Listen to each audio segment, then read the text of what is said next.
Today on the show, we have Natalie, the Bon Vivant girl. Really looking forward to this chat. Natalie is a psychotherapist and life coach. I've known Nat for a few years now and really love her positive, happy attitude. I'm looking forward to finding out how she maintains that attitude and happy sense of well-being while things in life might not be going as well. So yeah, really excited for the chat and looking forward to seeing what Nat can share with us.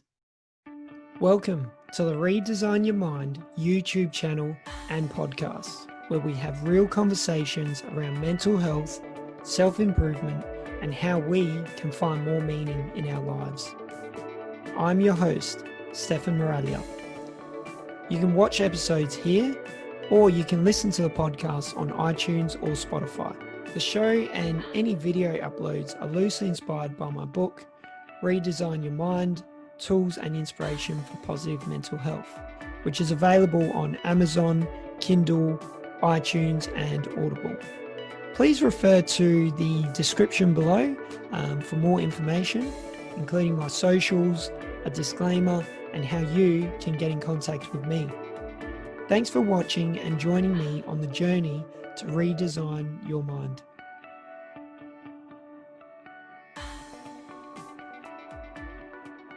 Hey Nat, thanks for coming on the show today. Really looking forward to seeing your positive, happy attitude and having a good chat. Hello, I'm so excited to be here, finally. Yeah, I know. And for those listening, Nat is in New York, and Nat was kind enough to read my book and write a review probably a year or two ago now. And so it's really good to actually have a good chat and bring you on the blog and the podcast. And really looking forward to it.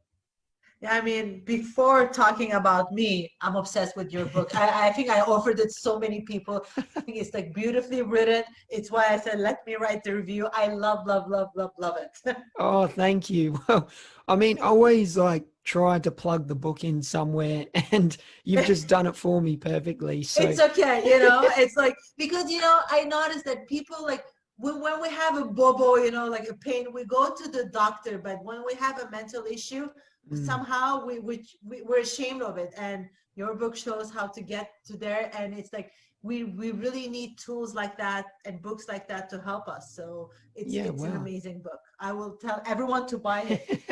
Thanks so much. And I really think, like, in terms of, if anyone hasn't read it, it is something that just kind of sets the scene for, what might be wrong in our own lives and why we may have felt these anxieties and depressions and these challenges. But for me, it's something that we can actively work on. There's no there's no reason why we can't work on our own mental health and never give up as well. And that's why another reason why I'm doing the podcast, because a lot of people need that, I guess, guidance and just knowing that it's okay, that a lot of people feel these challenges. So really looking forward to seeing what you've got to say and getting straight into it now, I guess. So you're a psychotherapist and health and life coach. Tell me a bit about just, what you do with yourself and what led you into this occupation. Oof. It's a loaded we have question. Like 5-6 hours. Because like I did so many things in my life, but I mean, it's true. I'm a psychotherapist. I was a psychotherapist a long time ago. And then when I became a psychotherapist, I actually was too young. So I tried to do every different thing. I was a banker. I was in fashion. I did everything. Then until the day that it was actually before writing my book about weight loss, which was not about a diet, but about a lifestyle. I decided to become a health coach and then a life coach. And So it's like really, I took back my origins of psychotherapy and I used it in my life. Yeah.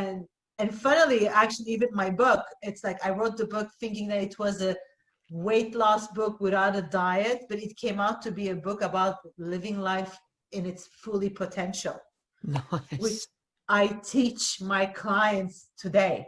I practice Yes. as a psychotherapist, life and health coach, but I prefer to be a life and health coach because I can interact more and tell them what to do rather than a psychotherapist where I have to just sit and listen, you know? Yeah.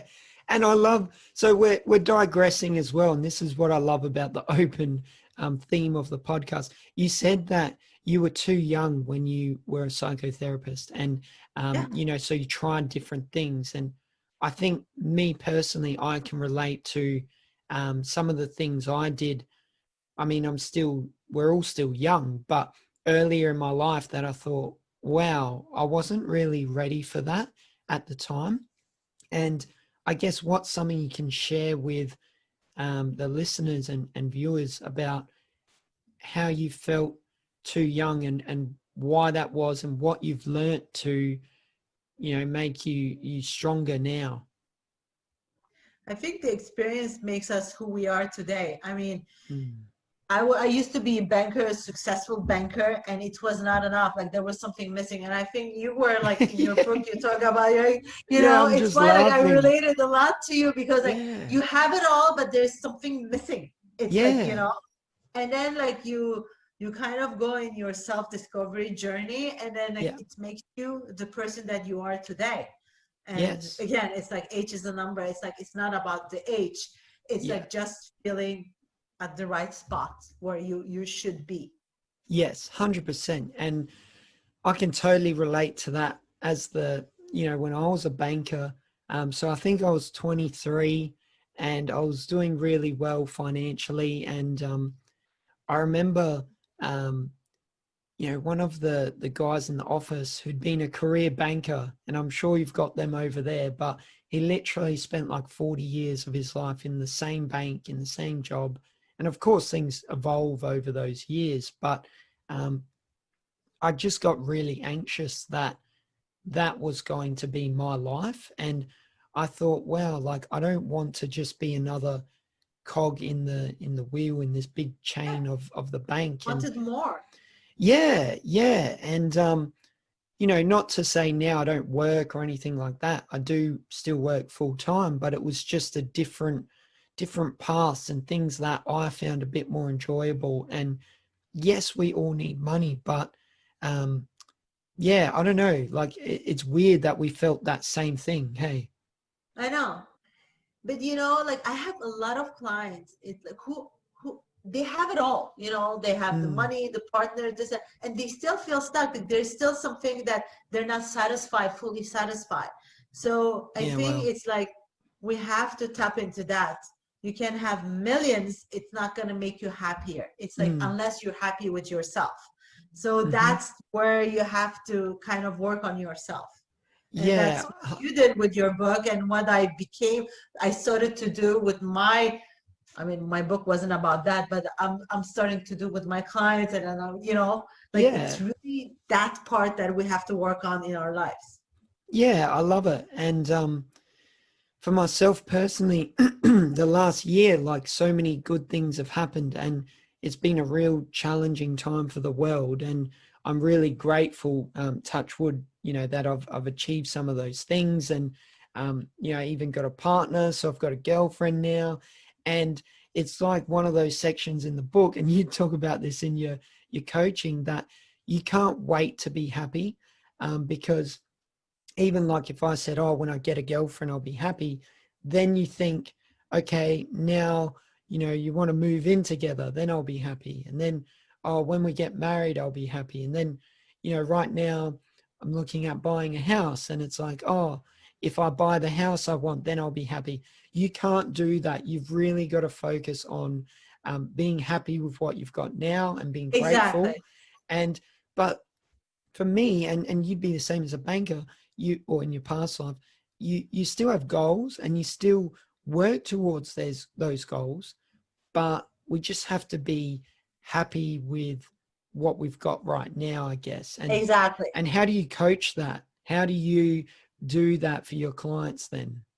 So I'm like practicing as a success and happiness coach, but Yeah. it's like basically as happiness, because Yeah.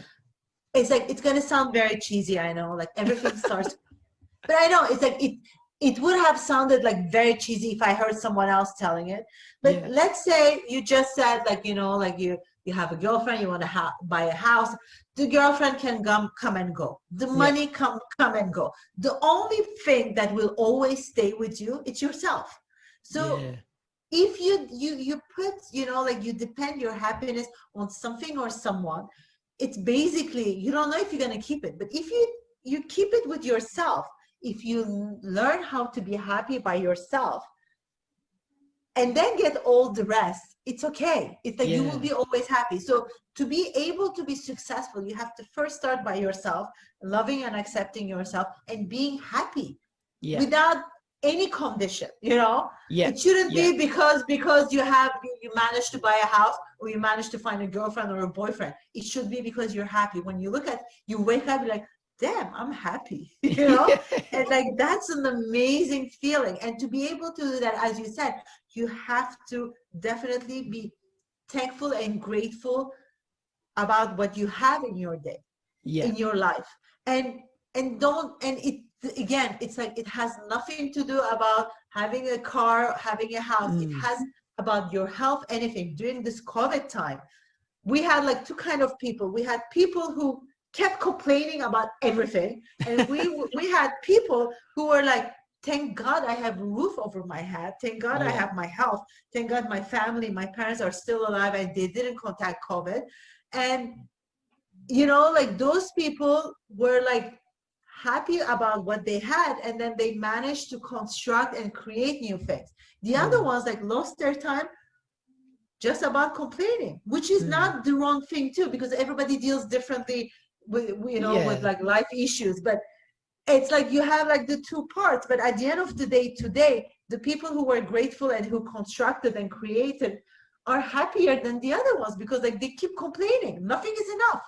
Nothing is Yeah. good enough. And I think it's you know, it's one of those things, like it's okay to complain and get it off your chest, but then, you know, that's where it kind of comes in, that you've got to start cultivating those thoughts and practices you want. It's a, you know, even myself, like my first thought a lot of the time is an anxious or a negative thought that might come in, but you have to rationalize it and then say, right, what does this actually mean?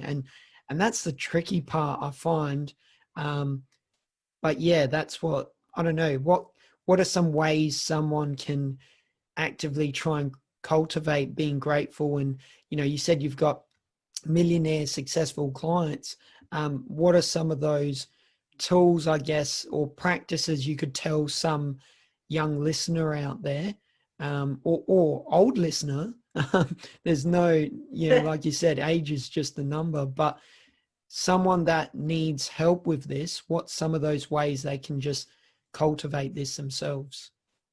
You know, it's interesting because actually just before COVID, I wrote this like 9 tips to be happy. And it's like Okay. you can find it on my website. I can put it everywhere. But during COVID, it's like all this is beautiful. You can go and find it on my website. But I think the first rule to be happy is, as we talk, is to be thankful and grateful about what you have. Yeah. The second one, actually, it's something that you're gonna laugh and you're gonna feel very happy. It's like what you taught me. It's like the words, like in your book. I don't remember exactly the words, but it meant it kind of meant this. It's like having the power is to know how to let it go. Oh yeah. Oh yeah. And it's like, you know, it's like, you know, let it go about like everything that you're holding on, that thinking that you have like, you know, having all of the above will make you happy. Yeah. Just to let it go and just to live the present, it's like very important. Yeah. I think that's another part. And then, I mean, again, like I can tell you all my 9 tips, but this is, I think it will have more impact than all my 9 tips that you can find on my website or on the internet. And the last one is like for my clients, for a lot of them who have like all those angers, anger issues or like who feel not good, I ask Mm. them to write. Take a piece of paper, write everything that makes you feel unhappy. Write it Yeah, down, like wow. no filter, like everything, like installing everything. Yeah. And then the following day, read it and just destroy that paper. Yeah, wow. It's like it's the best therapy that you can do. That is gold. And yeah, it's just like having to that I guess that kind of ties in with what we were saying before, that with the complaining, that's a way of kind of, you're not complaining, but you're saying it once, you're getting it out there, and then it's done. We're moving forward. Exactly. But instead of attacking people or, insulting people, like just put it on the paper. I Yeah. mean, of course, I can tell you find one thing to do, like one happy thought every day. Like you can do all of those, but this is like really the base of Yeah, being happy. nice. No, I love it. Exactly. I love it. And yeah, even for myself, I think I'm going to try that because You yeah, should. yeah, no, it is. And like, just like I'm sure you're the same, like we don't it doesn't mean in our own lives that things are perfect and rosy all the time. Like that's what I try and Of tell course. people, that there's still just as many challenges and things are still just as hard, but it's kind of just, all right, what do you do to now get through these challenges and build that positive mindset? And that's the Exactly. I mean, difference. Yeah. yeah, I agree. I mean, like, we cannot change the situation. Yeah. There's COVID. I mean, like either you complain about it or you're happy about it. It's not gonna change. Like Yeah. COVID is there. So Yeah. it's your choice either to try to make the best out of it, survive through it, or complain about it. Yeah. It's like really, it's like you have like that power. Because what happens, why we most of the time we complain, because we don't have power over a situation.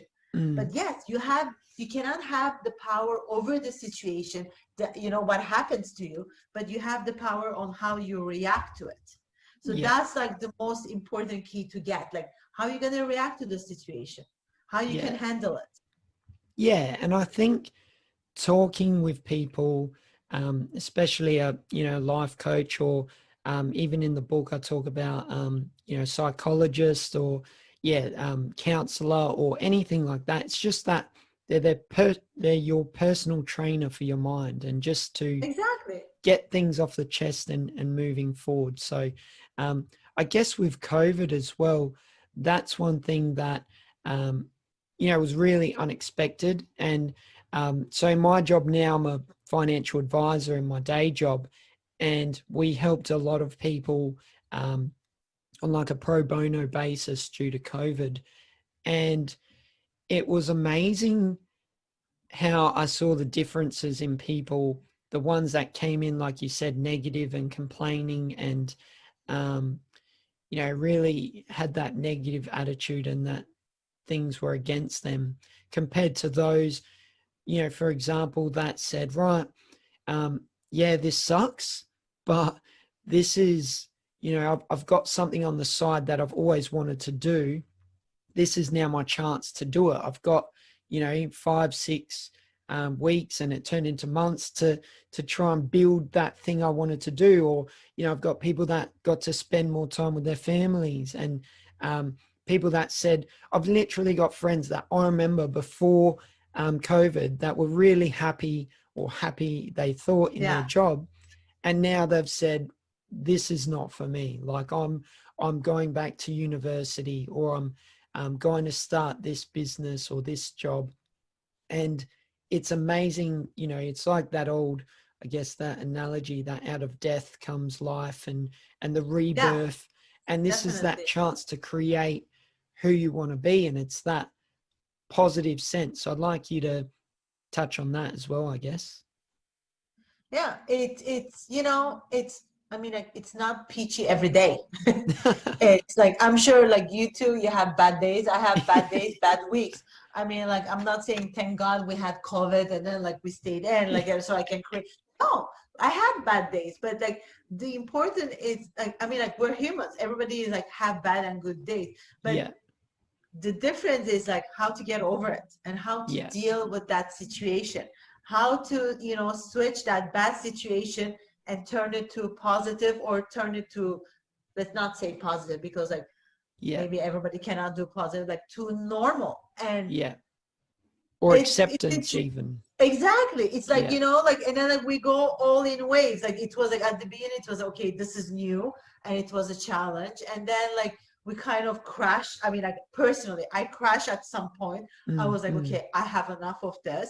And Yeah. then I'm like, okay, when I crash, I'm like, what can I do to change it? So I Yeah. kind of change for myself. I changed my routine Yeah. because Well.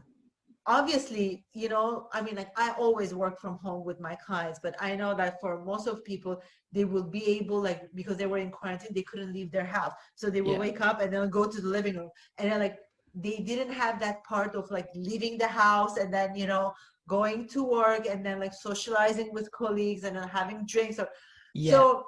And it was like so scheduled and so much less commuting, let's say. So Mm. I will tell them to change kind of their schedule. It's what I did.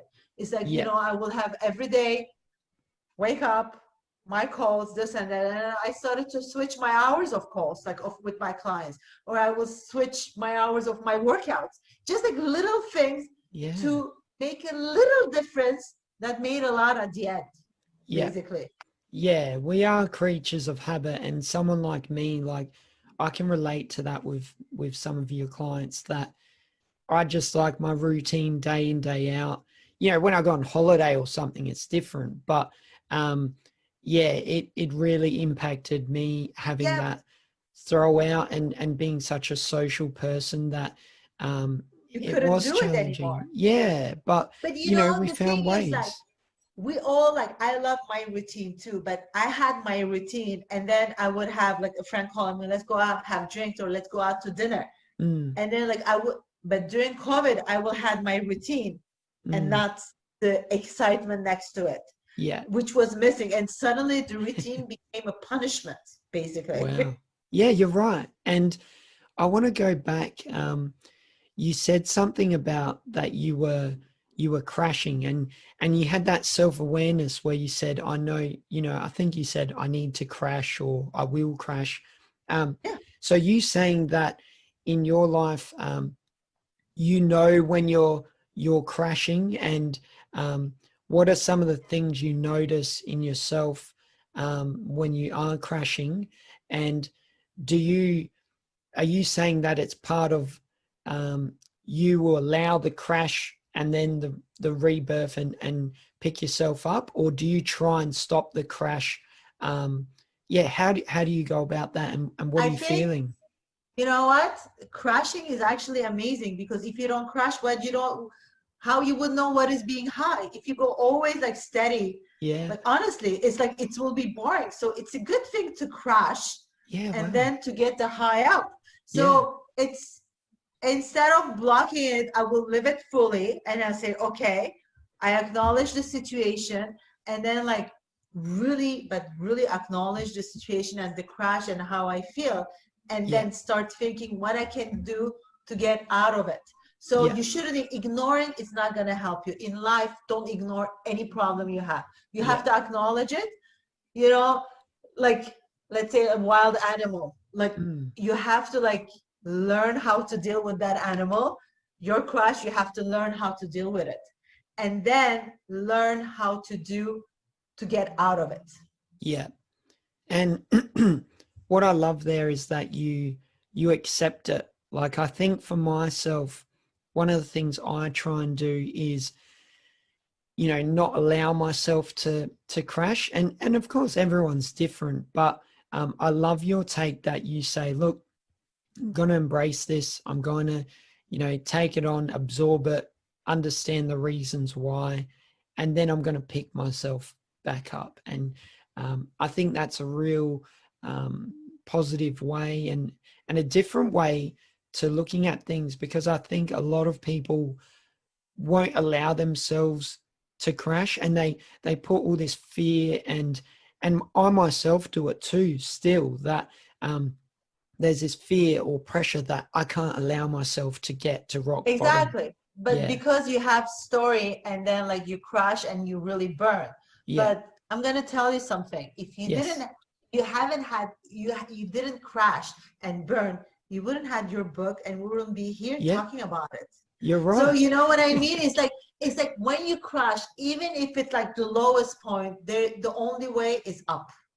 So Yeah, you've been there. I mean, like you're yeah, one of the people like in your book, like you express it so well. You've been there. And yeah, then look, yeah, we're having a like we're discussing I on your know. podcast. You have your book published. So it's like it's not that bad. Like you Yeah, learn out of it. yeah, it's true. Yeah, I didn't think of it like that. So yeah, maybe we should allow ourselves to crash and come back, and we'll come back stronger, and we'll come back doing what we want to do. So I love that. I love that.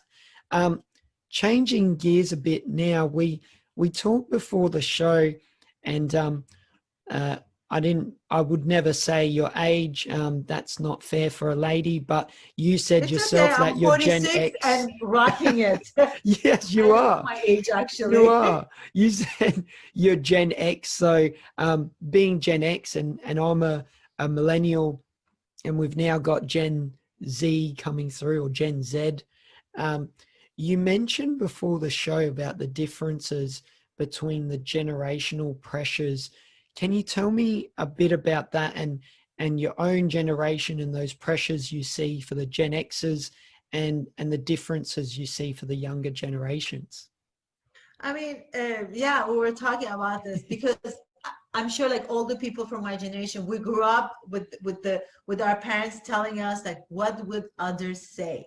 You know, like we were like Mm, always scared about this judgmental noises around us, and then we will always do everything the way we should do it because like because like otherwise yeah.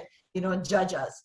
Your Okay. generation, it's like my favorite generation. You guys rock. Like you don't care. You do whatever you feel liking because just you love it. That's it. Yeah. And then I mean like I think because you're just after the generation X, which is my generation, Mm, you're doing it a bit too far in some points, which doesn't disturb me, but it's okay. like you're pushing the envelope. The Yeah. new generation, which is actually my niece and I see it in her, it's it's you with softer edges. Hey, Let's say. well, that's good. The improved I mean, version. like, for example, I've never heard my niece, who's 21, said that someone was fat. Like, she doesn't even care. She doesn't even Yeah. see the weight on people. Yeah. My generation, we grew up about thinking, oh my God, did you see she gained 5 pounds? Like we grew up with that. Yeah. And That's a lot of you are like, pressure. whatever, it's like Yeah. it's like really, and I love this. And I really love this loving and accepting thing because like, it will help all of the next generations to be happier with themselves and to not feel judged because Mm, I grew up with that. And mm, like my generation really suffers with that. mm. Yeah. I really think though the millennials still do have um, quite a bit of challenges with that. I guess it's different. So you said that your generation was, what would people say? And Your whereas, generation is like to prove yourself. You have to like you yes, have this that's the difference. the millennials is like you have to really prove yourself Yeah. that you're worth it. But and I'm saying this with a lot of love. You're entitled, and I love that. Yeah, But you that's have to true. prove yourself. You have to prove yourself that regardless your shape, sexual preferences, color, Yeah. shape, you have to prove yourself. But Yeah. you're not judged as much as we used to be.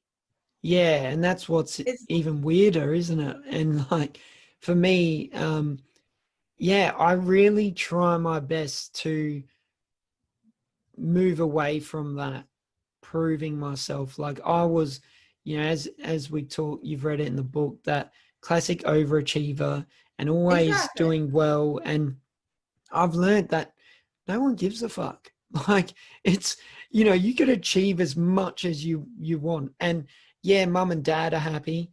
But then they'll go into some argument about, what's on TV tonight and who's going to do the dishes anyway. So, you know, we want to Yeah. make them proud, and we love our family, and we want to do it for them and our friends. But really, like, you just have to do it for yourself, don't you?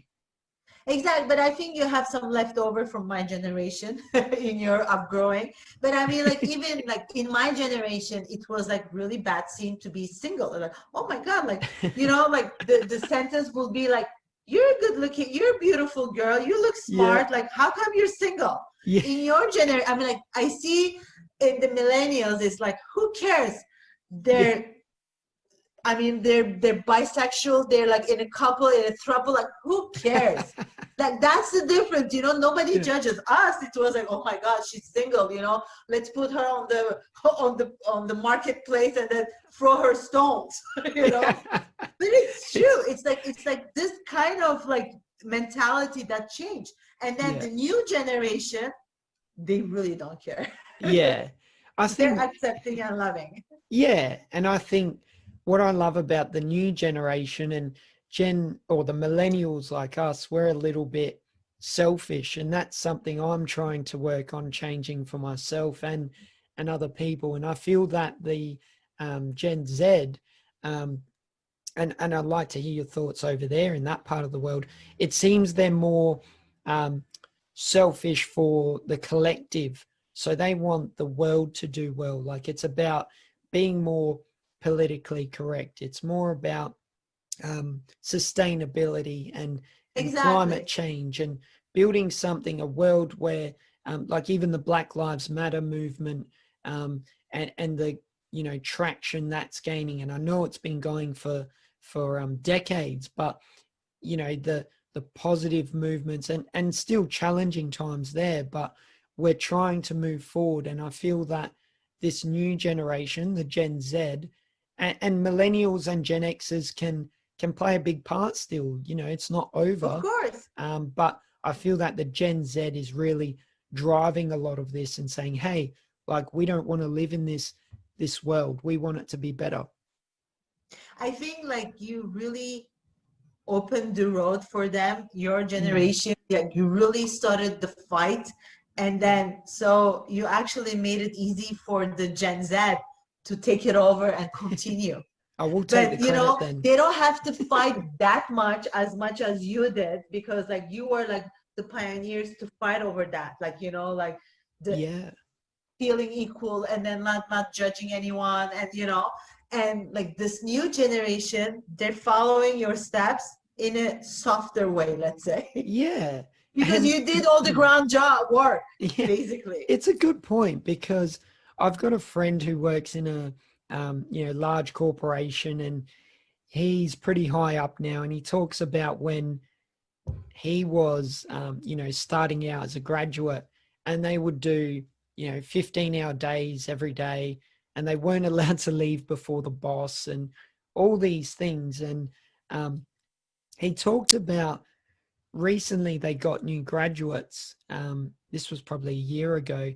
And, the usual process would start, and they would say, right, you got to do all these hours and make sure your work's done. And the graduates would leave at 5 o'clock or whatever it was. And he said, well, and this is pretty harsh, they would get rid of them and say, well, these guys can't cut it. They're not going to do the work. Anyway, get the new graduates in, same thing happens. And he's like, oh shit, well, yeah, they're just not going to do it. Like, they want their work-life balance, and we have to change. And so the organization had to change and develop more of a work-life balance. And it hasn't moved. I'm not saying that corporations have now moved to, oh, beautiful, everyone can work from home and it's all easy. But that shift is happening. And like you said, maybe Gen Y laid a bit of a path saying, hey, we don't give a fuck about all this extra work. But Gen Z, I feel, is coming in and saying, well, you know what, we just want something that is going to be sustainable. We want to enjoy ourselves. We're happy to work, but we're not dedicating our lives to it. And I think that's going to be a big part of this next step in our, work industrial revolution, so to speak. Yes. No, it makes it. I agree. I totally agree with you. You're so right. Mm, It's like this new generation is in a way more open-minded, and mm, like it's but yeah, I mean, I yeah, cannot add yeah. anything more than what you said because you expressed it No, so that's well. good. Oh, I will like thank say you. the same thing in different words. It's not going to Yeah. change anything. Like you're so right. It's like it's really that, and it's Well, like it's quite amazing. And I love to see the evolution, between generations because, I mean, of course, I don't like to generalize. Like everybody is different. Like in each generation, you can have different. But like as a general, as a general thought, it's like it's that. yeah, yeah. And I guess for yourself, like, what do you think then those from Gen X or the millennials, what can we do, I guess, to, like, in the final few moments of the show, I want to talk about, actually forget about which generation you're from. What would you say to people about um, how they can improve their happiness? Like your quick tips, your little wins. Um, what are some of those things people can do? I think, I mean, first of all, I should be in your generation. I was born in the wrong generation because like I admire, of course, like we never like where we're at. No, I think the first thing is like, again, I said it at the beginning of the show and I will repeat it. If you want the long lasting happiness in your life, don't ever dependent on something or someone. Find it Wow. in you. To be Yeah. able to find it in you, you have to learn how to love and accept yourself. And it's not very easy. You're Mm, gonna go through the process and yeah. you're gonna see your flaws, you're gonna see this, you're gonna, like your problems, but instead of ignoring them, learn to work with them, see them, Yeah. accept them, work around them, and Yeah. then like love them, cherish them. Yeah. So at the end of the day, it's like any flaw or anything that you see negative about yourself, you will see it Mm, as a quality. yeah. Wow. Yeah. Transform it, It's who and then you it will are. make you happy, and then you will like spread the positive energy around you, and life Yeah. will be peachy Yeah. No, I almost every love it. day. I love it. It's like it's really really really that. Actually, I have told you before we started, it's like I'm like creating this like digital course for people, for women to, and teach them how to be happy and give them Yeah. the tools how to go step by step to get there. Yeah. And um, in terms of that, like we've talked on the show before about body image for women and men, but from I guess the person I talked with was a millennial. From a Gen X point of view, what are some of those challenges with body image, particularly for women, and what can they do about it? Because what do you think there? I think like right now, first of all, it's like before we could kind of like blame social media, magazines and ads Mm, for that perfect picture, body picture. But more and more, there's like so much body positive image out there mm-hmm. that it's like it's really the issue that we have with ourselves. And Yeah, the problem is like we never see our qualities, we only see our flaws. yeah, We and it's like those insecurities kind of like eat us from the inside like a virus and makes us like feel so bad that we don't irradiate. mm, So who cares if you have a big nose? Who cares if you have some cellulite or like some curves? yeah, It's like, as I tell to my clients, like they're like, I'm a bit overweight. I'm like, so there's more of you to love. Like take everything in a positive way. You know what I yes, mean? It's yeah, like some of them are like, I don't have enough boobs. I'm like, okay, so you can go out without the bra. Like see the positive side of it. Stop like seeing all the negative. And I know that the body image is not as simple as that, but Mm. it's, you have to learn to love yourself, because Mhm. like the minute that you will love yourself, who would dare to not love you? I Yeah. mean, if you hate yourself and your body, when you go out, you will send that energy, that negativity, and that like that lack of confidence, and then Yeah. people will look at it. But if you go out being so confident and loving about yourself, nobody will see it. And we all have a friend who is a bit heavier than us, who has like more flaws than our physique, Yeah. but who has so much confidence we don't even Yeah. see. Yeah. You agree, right? Like And you they're have like more those people. attractive because people are Exactly. attracted to their personality. Exactly. It's like, and it's like, so it's like, why can't you do that? Why Yeah. do you have to like suffer and like be miserable and don't do, and you're not capable to do that? Yeah, I love that. And for me, it's like I just think, who cares really? Like, I'm going to be happy, and if someone thinks, I look funny or whatever, well, that's fair enough. Like maybe I do look funny. Like sometimes Correct. turning it into, kind of having a laugh at yourself is a good way, I find, as well, to kind of make light of it. And Yeah. yeah, but thanks so much for sharing all those tips. It's been amazing. And I mean, one of the key takes for me is how you said that, don't rely on anyone or anything to be happy. All you have to focus on is yourself and within.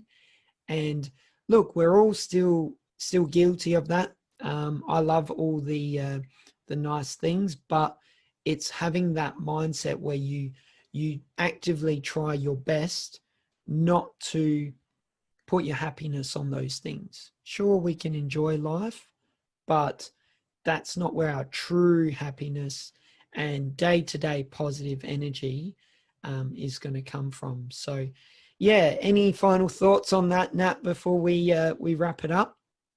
Um, I think you're an amazing example to see how you can come from like very down to very high. And then like it's like really love love yourself, accept yourself, and like if you want to be happy, be it for yourself, not for a partner, for this, or like if you have issues for your, even about your body, don't depend it on anyone. Like Mm, it's, everything starts with you. Let's say that. yeah, It's no, like that's really gold. everything starts with you and the rest will follow. And Yeah, as I say to my clients, it's like success, like anything. It's like if you're happy with yourself, all the rest will come. I promise yeah, you. yeah, I love it. Well, Nat, thank you so much. I'll put all your Is that? socials and details in the show notes. So whoever wants to Yes. get in contact with you, you're very happy and positive, and I love the energy you bring. I can feel it all the way from Australia. So that's great. Woo, we have a good connection. Yeah. And yeah, thanks so much for coming on the show, and look forward to chatting again soon. That was my chat with Natalie, the Bon Vivant girl.